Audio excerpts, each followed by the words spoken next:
Hola, buenos días. Es Nico.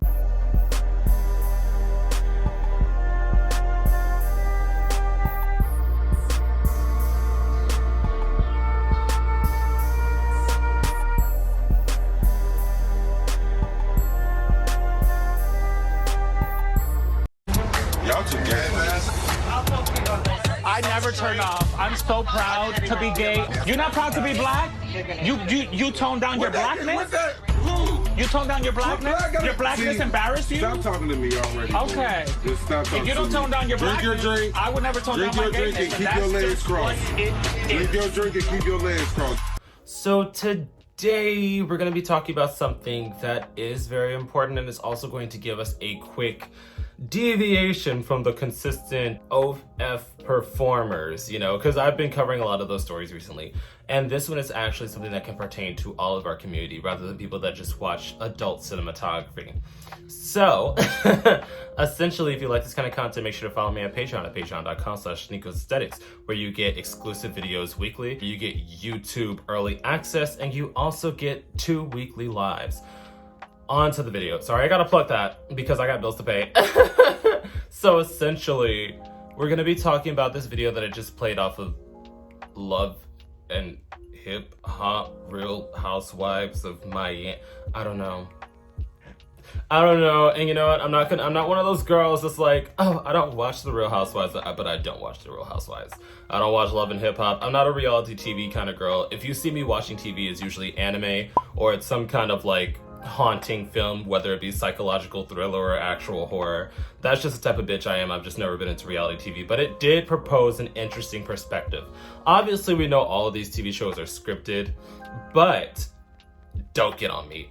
Because I know how the girls get when you say their favorite show is scripted. It's scripted. The actors always admit it, that it's scripted. But point is, this brought up an interesting dialogue because I know people like Zell that believe that we should contain our queerness. I'm not going to say gayness because some people like gay, bisexual, queer, pansexual.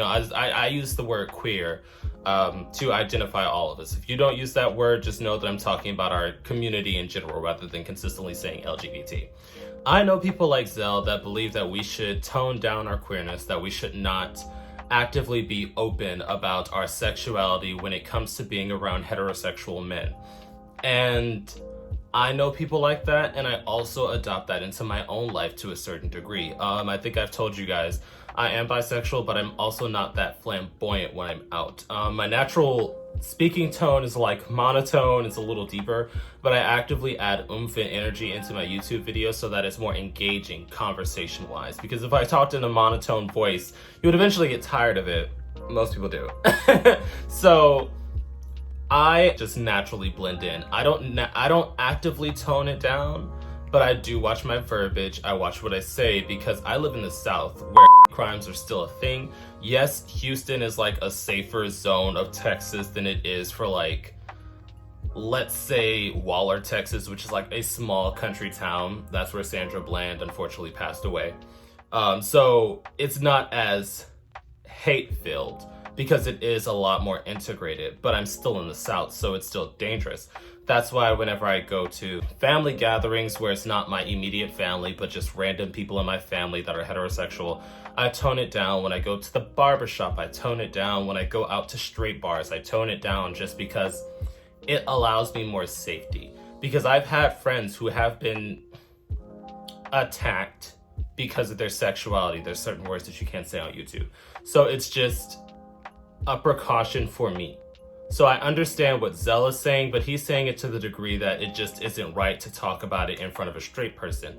When there is no chance of danger, when I am not in a possible risky scenario for being attacked for being who I am sexually or personality-wise, I will be free as I want with my verbiage. I'll be as flamboyant as I want with my personality, just because if I am not in a sense of danger, I am not going to tone down my energy.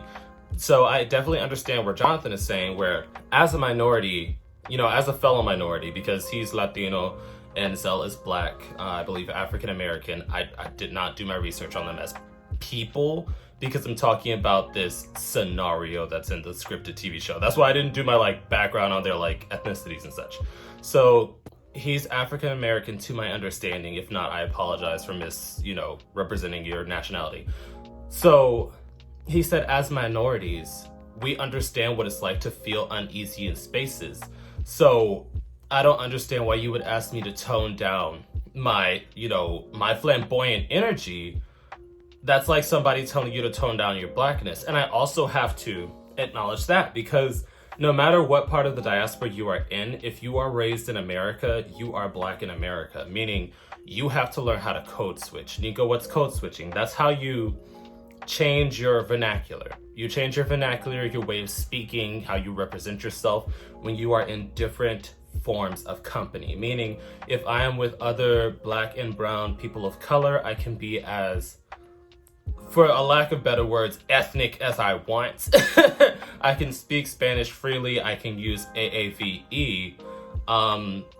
But if I am in a concentrated group of people that are not people of color, especially if they're not black or brown people of color and they're more white passing, I have to change my tone.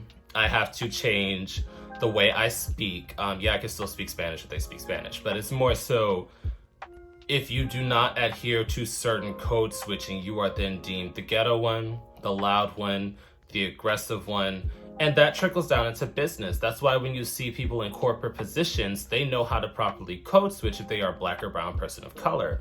So it does bring up an interesting dialogue where I understand what Jonathan is saying, to the point of I should not have to dim my light if I am in different company just because you are a heterosexual.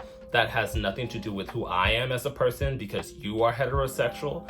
But I also understand Zell's point of view when it comes to a safety scenario, seeing as how if you do not properly code switch, in certain scenarios you are in danger, be it violence or be it losing your job, because people do get fired for frivolous reasons. Discrimination is rampant. So definitely drop your opinions down below. Do you think it's wrong to have to dim your light and or code switch? Do you think that we shouldn't have to code switch when we're in different company, be it heterosexual people, be it in corporate America, etc.? Or do you believe that we don't necessarily have a choice? Because though we can choose not to code switch, that does possibly open us up to danger via violence, discrimination, etc. So do you think it's more important to be who you are and embrace who you are, or do you think that it is more important to prioritize safety?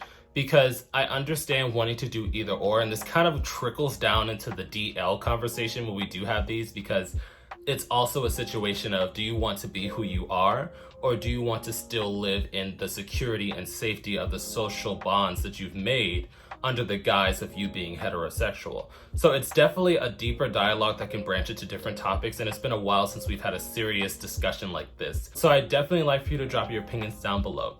But yeah. And once again, a quick thank you to all my patrons on Patreon, and a quick shout out to my third eye tier patrons. Your support means everything to me and helps me do this a lot more smoothly. I will also be listing this week's live stream topic in case anybody wants to join in on the fun. I will see you guys there.